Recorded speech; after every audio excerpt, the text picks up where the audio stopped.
Hey guys, welcome back. So today in this video we'll discuss about rate limit, we also called as a throttling. So हम यहाँ पे समझेंगे कि क्या problem है और उसको हमें अपने सिस्टम डिज़ाइन में क्यों इम्प्लीमेंट करना चाहिए। जब भी हम कोई सर्विस क्रिएट कर रहे हैं, एपीआई अपनी बना रहे हैं, तो उसमें रेट लिमिट को इम्प्लीमेंट करना क्यों जरूरी है। सो बेसिक पहले समझ लेते हैं कि क्या प्रोसेस है and then will move for this problem. So आपका एक क्लाइंट है और आपका कोई भी सर्विस बना है जो कि किसी सर्वर पे डिप्लॉय है, ठीक है, रेस्पेक्टिव ऑफ Node.js, .NET या किसी भी टेक स्टैक में आपने बना रखे सर्विस। तो बेसिकली आप क्या करते हो, रिक्वेस्ट करते हो और सर्विस रिस्पॉन्स कर रही है, और यहाँ पे आपके n नंबर ऑफ यूज़र हैं जो कि आपका रिक्वेस्ट एंड रिस्पॉन्स गेट कर रहे हैं और सब कुछ स्मूथ फ्लो में चल रहा है। लेकिन क्या है, यहाँ पे एक मेलिशियस एक्टर आ जाता है जो कि अटैकर, और वो आपके सर्विस पे रिक्वेस्ट का बम्बार्ड कर देता है। वो लूप चला के आपकी सर्विस को हिट करता है और उससे रिस्पॉन्स लेता है। तो इससे क्या होगा, स्टार्ट होगा आपका सर्वर जो है उसका लोड बहुत ज़्यादा बढ़ने लगेगा, आपकी सर्विस जो है वो डाउन होती जाएगी।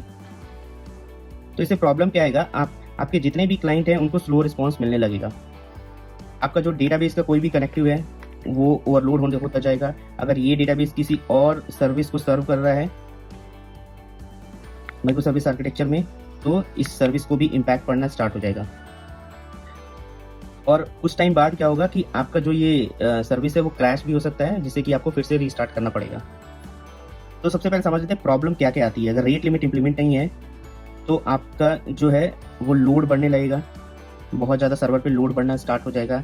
आपकी जो कॉस्टिंग है, कॉस्ट मैनेजमेंट, उस पर भी इशू आता है। सपोज आप इस सर्विस में कोई थर्ड पार्टी एपीआई को इम्प्लीमेंट कर रखा है, लाइक स्टॉक मार्केट से आप कुछ डेटा एक्सचेंज कर रहे हो और आप क्लाइंट को दे रहे हो, और ये जो है यूजेस बेसिस पे है, लाइक जितने रिक्वेस्ट आप बनाओगे उसके बेसिस पे इसकी बिलिंग होगी। तो अभी क्या हो रहा है, ये हिट बढ़ने लगे हैं तो आप इसका कॉस्ट भी हाई जाना स्टार्ट हो जाएगा, तो जिससे कि आपका कॉस्ट भी बहुत ज़्यादा बढ़ जाएगा। तो इसको जब इम्प्लीमेंट कर लेते हैं हम थ्रॉटलिंग को, तो उससे हमें डीडोस अटैक से बचाता है, हमारा जो लोड है वो कंट्रोल मैनर में रहता है, और हमारा कॉस्ट मैनेजमेंट भी है जो इफेक्टिव वे में निकल के आता है कि कोई जितने रिक्वेस्ट हमें चाहिए उतना ही हम रिस्पॉन्ड करेंगे जो जेन्युइन है। तो अब समझ लेते हैं इसको कैसे इम्प्लीमेंट करना है। तो इसको इम्प्लीमेंट करने के लिए सपोज ये आपका सर्वर है, तो अभी हम नोड की बात कर रहे हैं, तो यहाँ पे हम क्या करेंगे, एक मिडलवेयर बनाएंगे जो कि जब भी रिक्वेस्ट कोई आएगी तो ये मिडलवेयर के सबसे पहले मिडलवेयर को हिट करेगी।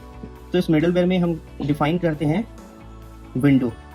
Window is basically the time, like what is the window size, like 10 minutes or 15 minutes, and in this we'll also mention the max request size, like in this window 10 minutes or 15 minutes, how many requests you want to process. So like in 10 minutes window for each client I want only 10 request, maximum 10 request. अगर इससे ऊपर जाता है तो आप क्या उसको 429 जो है आप उसको रिस्पॉन्ड कर दोगे टू मेनी रिक्वेस्ट, जो कि ये स्टेटस कोड होता है। It's about implementation, like in how many ways we can implement in our service. So I have prepared a blog where I have mentioned several types of implementation, so you can go over this. So I have also mentioned like why it is required. So first we'll implement using express rate limit, which is a node package, and this is a very basic one. Like you will import this package and then here we define, यहाँ पे हम define करते हैं कि max window क्या size होगा उसका, जो यहाँ पे 15 मिनट्स ले रखे हैं, और मैक्स रिक्वेस्ट कितने से रिस्पॉन्ड करने हैं, लेकिन 100 रिक्वेस्ट हम यहाँ पे मैनेज हैंडल करेंगे पर ईच क्लाइंट। और ये किस बेसिस पे करता है, ये आईपी ट्रैकिंग के बेसिस पे करता है।